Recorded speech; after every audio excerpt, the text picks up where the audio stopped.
Hi అండి. ఈరోజు video వచ్చేసి మా అమ్మ చేసే కారప్పొడి చేసి చూపిస్తున్నానండి.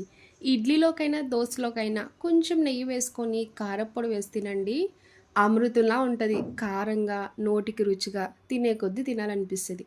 ఇంట్లో ఎప్పుడైనా చట్నీ చేసే టైం లేనప్పుడు ఇలా కారప్పొడి వేసుకొని తినేయండి. టేస్ట్ బాగుంటుంది, తొందరగా కూడా అయిపోద్ది. ఈ కారప్పొడి ఎలా చేయాలో ఒకసారి చూద్దాం రండి.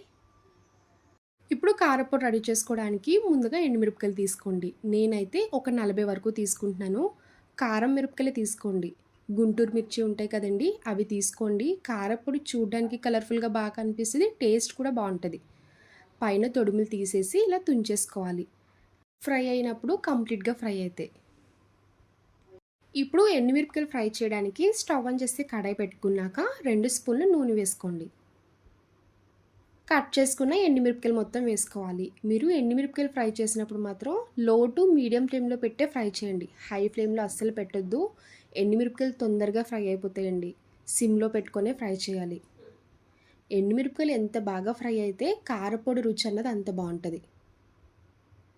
కలర్ చేంజ్ అవ్వకుండా బాగా ఫ్రై చేసుకోండి. ఎండుమిరపకాయలు ఫ్రై అయినట్టు తెలియాలంటే క్రిస్పీగా అవుతాయండి. ఇలా క్రిస్పీగా అయినట్టు ఫ్రై అయితే సరిపోద్ది.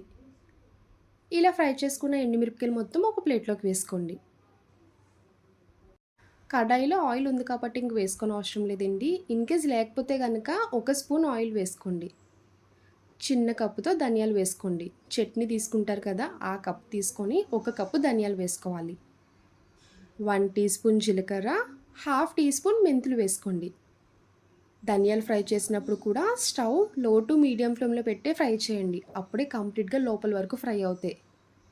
ధనియాలు, జీలకర్ర, మెంతులు పచ్చివాసన పోయే వరకు బాగా ఫ్రై చేయండి. చూడండి వీడియోలో చూపిస్తున్నట్టు ధనియాలు అయితే చక్కగా ఫ్రై అయిపోయాయి కదా.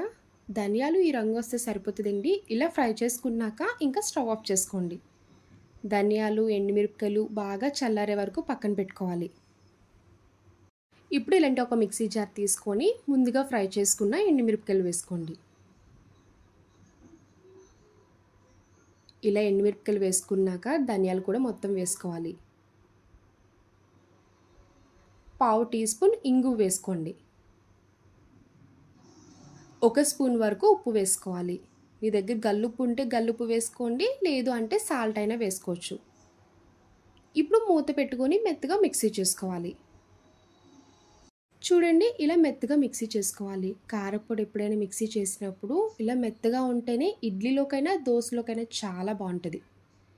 ఇప్పుడు ఒక 15 వరకు వెల్లుల్లి రెబ్బలు వేయండి.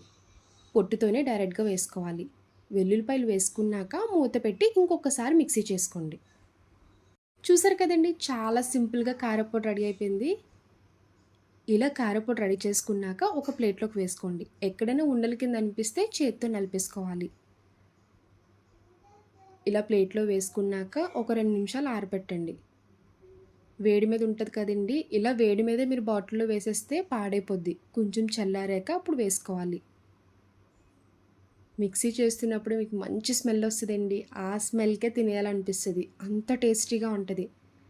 నేనైతే చింతపండు అస్సలు వేయలేదండి. మీరు కావాలనుకుంటే చిన్న ముక్క చింతపండు వేసుకోవచ్చు.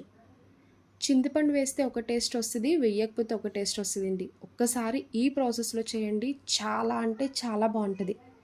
ఇలా గాజు సీసాలో మిక్సీ చేసుకున్న కారపొడి మొత్తం వేసుకోండి. ఈ కారపొడి మీకు 6 మంత్స్ వరకు ఫ్రెష్గా ఉంటుంది, అదే టేస్ట్ ఉంటుందండి, అస్సలు పాడవదు. ఇలా కొంచెం కొంచెం చేసుకొని డబ్బాలో స్టోర్ చేసుకుంటే ఎప్పుడు బ్రేక్ఫాస్ట్లో కావాలైనా డైరెక్ట్గా వేసుకొని తినేయచ్చు.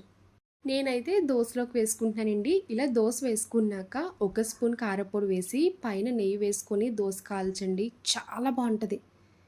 ఈ కారపొడితో మీరు 4-5 దోసలన్నా తినేయచ్చండి, అంత టేస్టీగా ఉంటుంది. ఇడ్లీ వేసినప్పుడు మాత్రం ఇడ్లీ పైన కారపొడి నెయ్యి వేసుకొని తినండి, అమృతంలా ఉంటుంది. చూసారు కదా కారపొడి. నా వీడియో మీకు నచ్చితే లైక్ చేసి షేర్ చేయండి. ఫస్ట్ టైం చూసే వాళ్ళు ఎవరైనా అయితే ప్లీజ్ అండి ఛానల్ సబ్స్క్రైబ్ చేయండి. బాయ్ అండి.